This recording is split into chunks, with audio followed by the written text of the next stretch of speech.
नमस्कार दोस्तों, your education channel में एक बार फिर से आपका स्वागत करता हूं। आशा करता हूं आप सभी ठीक होंगे। ये जो हमारे घटना चक्र सामान्य विज्ञान की सीरीज चल रही थी फिजिक्स की, आज उसका 9वीं क्लास है, ऊष्मा एवं ऊष्मागति की। ये क्लास आपकी सभी एग्जाम के लिए बहुत इम्पोर्टेंट है। इसमें मैं 50 क्वेश्चन कराता हूँ। टॉप 50 क्वेश्चन आप कहीं ना कहीं ज़रूर देखने को मिलेंगे। उसमें से हर एक एग्ज़ाम में आपको क्वेश्चन ज़रूर मिलेगा, इस बात से निश्चित रहिए। और क्योंकि ये क्वेश्चन बहुत छटे हुए क्वेश्चन है और कहीं ना कहीं आए हुए क्वेश्चन है। तो बिना देर करे हम वीडियो की तरफ चलते हैं अपने और अपने क्वेश्चन देखते हैं। पहला क्वेश्चन है, संवहन द्वारा ऊष्मा का स्थानांतरण हो सकता है। ये किस में हो सकता है? गैस एवं द्रव में। ऑप्शन नंबर सी इसका सही होगा।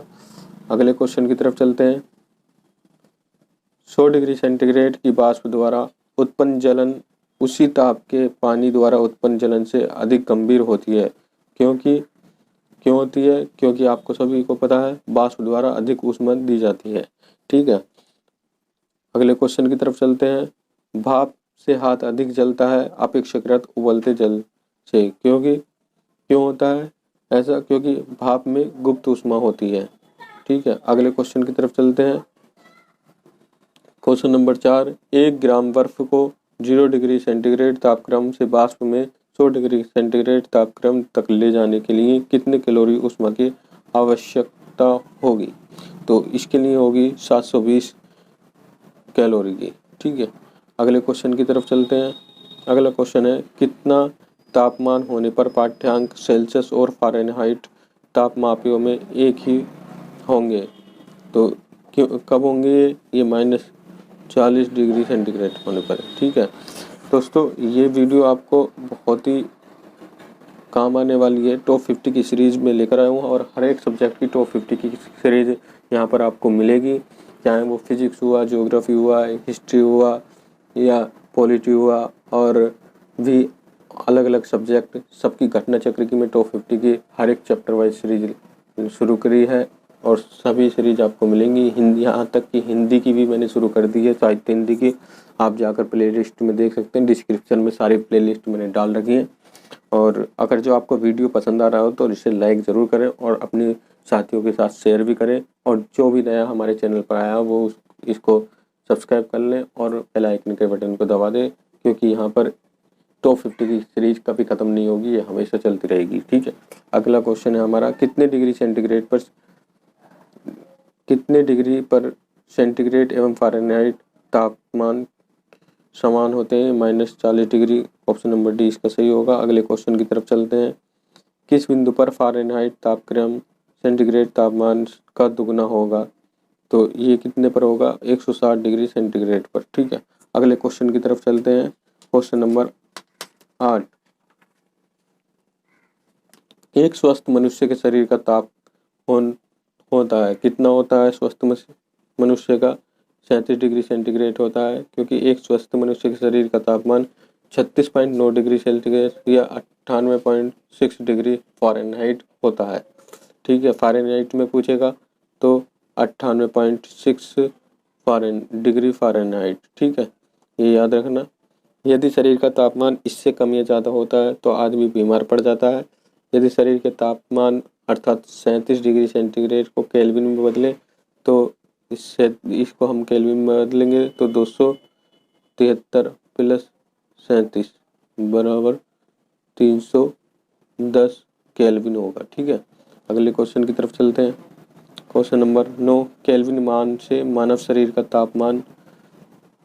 ताप है, तो केल्विन मान से कितना है? अभी मैंने ऊपर निकाल के दिखाया था, 310 सेंटीग्रेड। अगले क्वेश्चन की तरफ चलते हैं। मानव शरीर का सामान्य तापक्रम 98.4 डिग्री फ़ारेनहाइट है। इसके बराबर डिग्री सेंटीग्रेड में तापक्रम है, तो इसके बराबर जो तापक्रम होगा वो होगा 36.89। ये मैं आपको इसका एक सूत्र है, वो मैं आपको बता देता हूँ। सेंटीग्रेड को जब हम फ़ारेनहाइट में निकालते हैं, फ़ारेनहाइट -32 × 5 अपॉन 9। तो इस प्रकार जब हम इसको निकालेंगे इस फॉर्मूले से तो हमारा 36.89 डिग्री सेंटीग्रेड आ जाएगा। ठीक है, अगले क्वेश्चन की तरफ चलते हैं। क्वेश्चन नंबर 11 है, सेल्सियस स्केल पर मानव शरीर का सामान्य तापमान होगा। तो सेल्सियस स्केल पर 36.9 डिग्री होता है। ठीक है, अगले क्वेश्चन है, 40 डिग्री सेंटीग्रेड का मान फ़ारेनहाइट स्केल में है।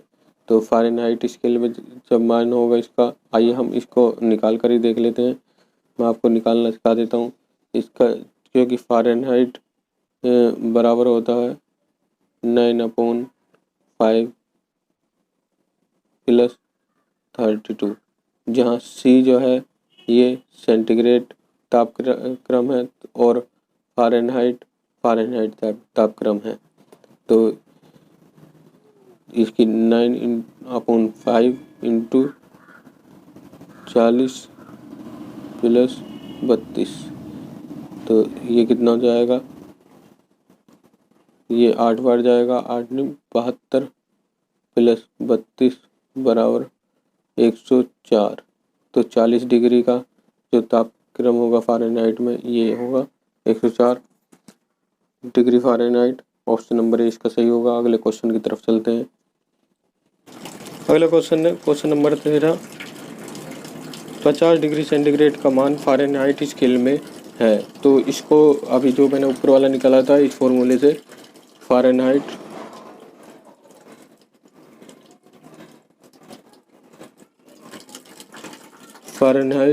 इक्वल 9/5 × सेंटीग्रेड + 32, इससे हम निकालेंगे तो इसका मान 122 आ जाएगा। ठीक है, तो इसका ऑप्शन नंबर भी सही होगा, 122 डिग्री फ़ारेनहाइट।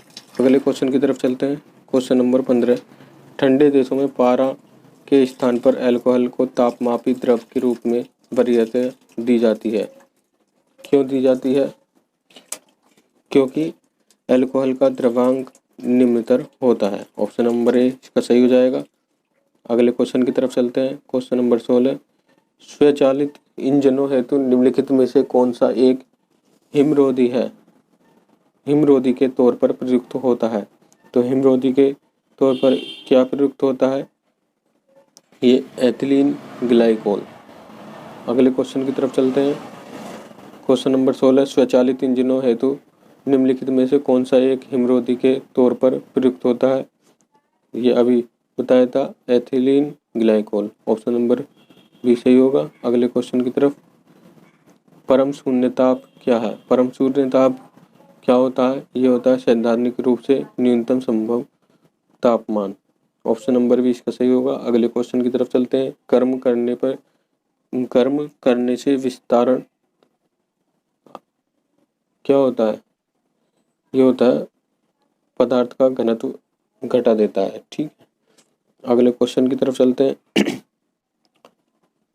जब बर्फ पिघलती है तब क्या होता है? तब आयतन घटता है। ठीक है, अगले क्वेश्चन की तरफ चलते हैं। थर्मोस्टेट का प्रयोजन क्या है? थर्मोस्टेट का प्रयोजन क्या होता है दोस्तों? ये आपको पता ही होगा, ये होता है तापमान को स्थिर रखने के लिए किया जाता है थर्मोस्टेट का प्रयोग। अगले क्वेश्चन की तरफ, थर्मोस्टेट वह यंत्र है जो किसी निकाय का तापक्रम स्वयं नियंत्रित करता है। ऑप्शन नंबर सी इसका सही होगा। अगले क्वेश्चन की तरफ चलते हैं। ताप स्थायी किससे होता है? टेम्परेचर ताप स्थिर बनाए रखने का एक साधन है। ठीक है, ताप स्थायी टेम्परेचर स्थिर बनाए रखने का एक साधन है। अगला क्वेश्चन है, रेफ्रिजरेटर में थर्मोस्टेट का कार्य है। तो इसका कार्य होता है एक समान तापमान को बनाए रखना। ऑप्शन नंबर सी इसका सही होगा। अगले क्वेश्चन की तरफ चलते हैं। रेफ्रिजरेटर में खाद्य पदार्थ ताज़ा रखने हेतु सुरक्षित तापमान जो होता है वो 4 डिग्री सेंटीग्रेड होता है। ऑप्शन नंबर ए इसका सही होगा। अगले क्वेश्चन की तरफ चलते हैं। जब सिले बिस्कुट जब सीले बिस्कुटों को थोड़ी देर के लिए फ्रिज के अंदर रखा जाता है तो वह कुरकुरे हो जाते हैं। क्योंकि फ्रिज के अंदर आर्द्रता कम होती है, इसलिए अतिरिक्त नमी अवशोषित हो जाती है। अगले क्वेश्चन की तरफ चलते हैं। इसमें कथन और कारण दे रखा है, उसमें क्या सही है क्या गलत ये देखना है। बर्फ का टुकड़ा पेय को ठंडा बना देता है, ये बिल्कुल सही है। अगला है, बर्फ पिघलने के लिए पेय से गुप्त ऊष्मा लेता है जिससे पेय ठंडा हो जाता है, ये भी सही है। तो ए और आर दोनों सही है और ए की सही व्याख्या करता है आर। ठीक है। अगला क्वेश्चन नंबर 29 है। इसमें भी कथन और कारण दे रखा है, इसमें बताना है पढ़ करके क्या सही है क्या गलत है। ठीक है। पहला है, कथन दे रखा है, बड़े शीतगृह संयंत्र शीतक के रूप में अमोनिया का उपयोग करते हैं जबकि घरेलू प्रशीतक क्लोरोफ्लोरोकार्बन का उपयोग करते हैं, ये सही है।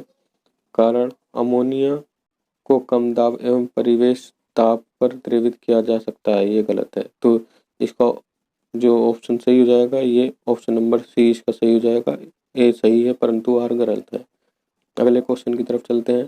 क्वेश्चन नंबर 30, कथन दे रखा है, यदि फ्रीजर पर बर्फ इकट्ठी होती है तो रेफ्रिजरेटर में शीतलन पूरी तरह प्रभावित हो जाता है, तो ये बिल्कुल सही है कथन। कारण दे रखा, बर्फ एक दुर्बल चालक है, ये भी सही है। तो इसको ऑप्शन नंबर ए सही हो जाएगा। ए और आर दोनों सही है तथा आर ए की सही स्पष्टीकरण है। अगले क्वेश्चन की तरफ चलते हैं।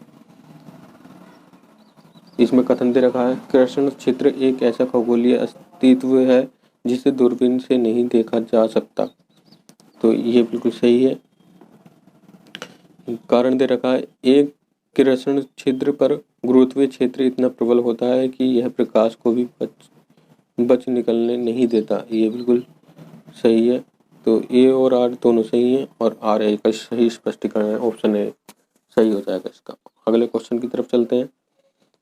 ये कथन दे रखा है, इसमें भी अंतरिक्ष आधारित सौर ऊर्जा को ऐसा सुझाया जाता है राष्ट्रीय लक्ष्य बनाना चाहिए, तो ये बिल्कुल सही है।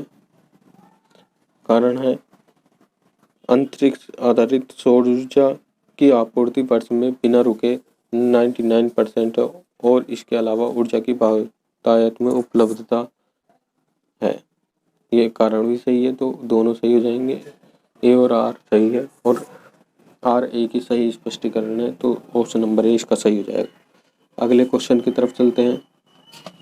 क्वेश्चन नंबर 33, शीशे की छड़ जब भाप में रखी जाती है इसकी लंबाई बढ़ जाती है परंतु इसकी चौड़ाई भी बढ़ेगी, जब लंबाई बढ़ेगी तो चौड़ाई भी बढ़ेगी। ठीक है। अगले क्वेश्चन की तरफ चलते हैं। कथन दे रखा है, तांबे के एक टुकड़े को तथा कांच के एक टुकड़े को एक ही तापमान पर गर्म किया गया, उसके बाद स्पर्श करने पर तांबे का टुकड़ा कांच के टुकड़े की अपेक्षा अधिक गर्म लगता है, तो ये सही बात है। क्योंकि तांबे के एक टुकड़े को और कांच के एक टुकड़े को दोनों को एक ही ताप पर गर्म करेंगे तो जब हम छू कर देखेंगे तो तांबे का टुकड़ा कांच के टुकड़े से अधिक गर्म लगता है। दूसरा कारण दे रखा है, तांबे का घनत्व कांच के घनत्व से अधिक होता है, तो कारण गलत है।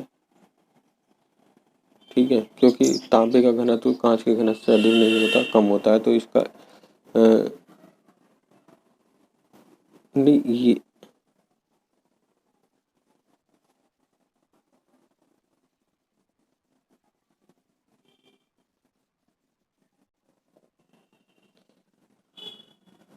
क्वेश्चन नंबर 36 है। कथन दे रखा, तांबे के एक टुकड़े को तथा कांच के एक टुकड़े को एक ही ताप पर गर्म किया गया, उसके बाद स्पर्श करने पर तांबे का टुकड़ा कांच के टुकड़े को की अपेक्षा अधिक गर्म लगता है, ये सही है कथन।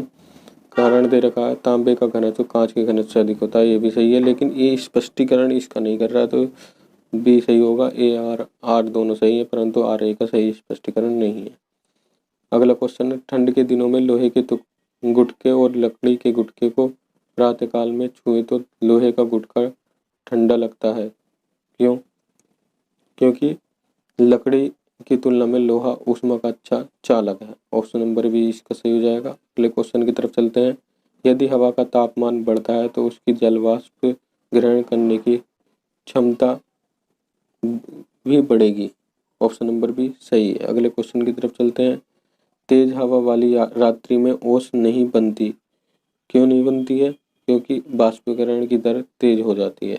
अगले क्वेश्चन की तरफ चलते हैं। क्वेश्चन नंबर 40, निम्न में से कौन सा कथन सही नहीं है?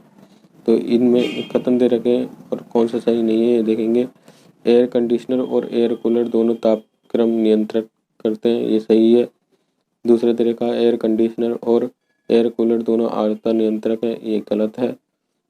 तो इसमें यही पूछना था, तो इसका बी ऑप्शन सही हो जाएगा, बी गलत है। अगला क्वेश्चन है, कमरे में लगा हुआ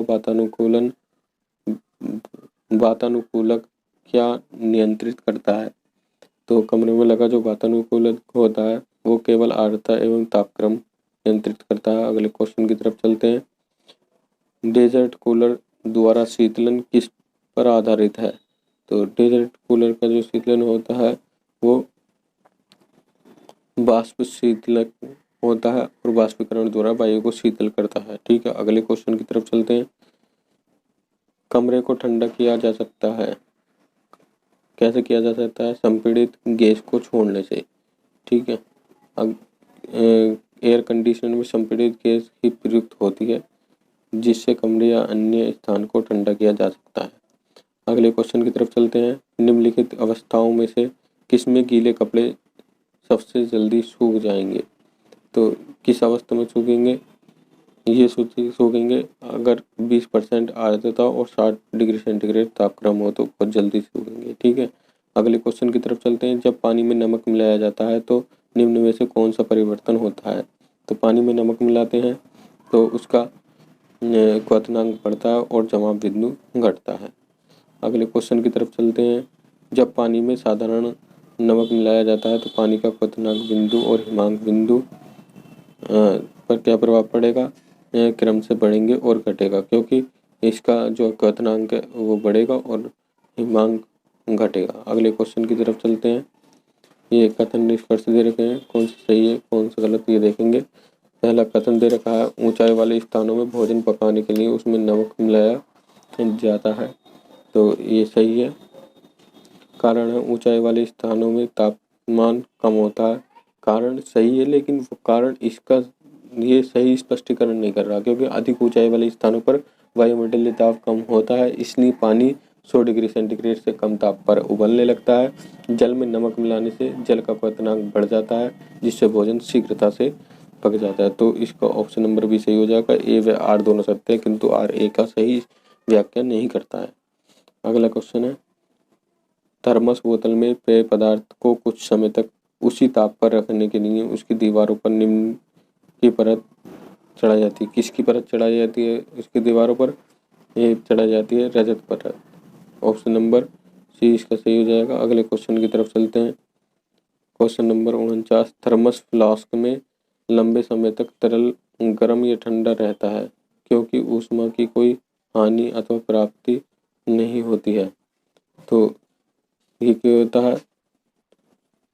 संचालन और संवहन एवं विकिरण दोनों। तो इसका ऑप्शन नंबर सी सही हो जाएगा, ए और बी दोनों। ठीक है, अगले क्वेश्चन की तरफ चलते हैं। क्योंकि थर्मस फ्लास्क में दो परतों के बीच वैक्यूम होने के कारण संचालन, संवहन एवं विकिरण की क्रिया को से ऊष्मा की हानि अथवा प्राप्ति नहीं होती है। ठीक है, अगले क्वेश्चन की तरफ चलते हैं। गर्मियों में सफ़ेद कपड़े पहनना ज़्यादा आरामदेह है, क्यों होता है? क्योंकि वह अपने ऊपर पड़ने वाली सारी ऊष्मा को परावर्तित कर देता है। ऑप्शन नंबर ए इसका सही होगा। अगले क्वेश्चन की तरफ चलते हैं। ये कथन और कारण दे रखे हैं, इन्हें पढ़ लेते हैं। जाड़ों में पहनने के लिए हम सफ़ेद कपड़ों की उपयोगिता देते हैं। तो जरूरी तो नहीं है कि सफ़ेद ही कपड़े पहने जाएंगे, तो ये तो गलत हो सकता है। ठीक है, सफ़ेद कपड़े ऊष्मा के अच्छे परावर्तित होते हैं, तो ये सही है। तो इसका जो सही होगा वो ऑप्शन नंबर डी इसका सही होगा।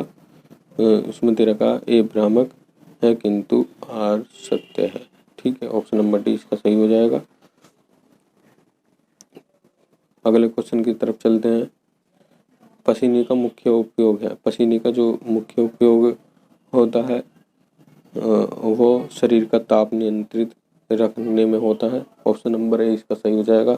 अगले क्वेश्चन की तरफ चलते हैं और इस वीडियो का आज का लास्ट क्वेश्चन है। तो हमारे 50 क्वेश्चन हो जाएंगे टोटल। गर्म मौसम में पंखा चलाने से आराम महसूस होता है क्यों होता है? क्योंकि हमारा पसीना तेज़ी से वाष्पीकृत होता है। ऑप्शन नंबर बी इसका सही हो जाएगा। तो दोस्तों आज की वीडियो में हमारा इतना ही था और ये हमारे 50 क्वेश्चन हो चुके हैं। टॉप 50 क्वेश्चन फिजिक्स के ऊष्मागतिकी ऊष्मा के हो चुके हैं। तो अगर आपको वीडियो मेरी पसंद आई हो तो इसको ज़्यादा से ज़्यादा आप शेयर करिए और लाइक करें। और अगली वीडियो आप किस टॉपिक पर चाहते हैं ये मुझे कमेंट सेक्शन में बताएं। और मेरी वीडियो में कोई भी कमी लगती है आपको तो मुझे सजेशन दें और ताकि मैं उसे इम्प्रूव कर सकूं। और कोई भी जो भी बंदा जो भी बच्चा हमारे वीडियो पर नया जुड़ा है वो हमारे चैनल को सब्सक्राइब कर ले, क्योंकि इस तरह की टॉप 50 की हर एक सब्जेक्ट की और जल्द ही मैं स्टैटिक जीके की भी आपको वीडियो प्रोवाइड करवाऊंगा टॉप 50 क्वेश्चन की जो विभिन्न परीक्षाओं में आए हुए होते हैं। तो चलते हैं और मिलते हैं अगली वीडियो पर। तब तक के लिए नमस्कार।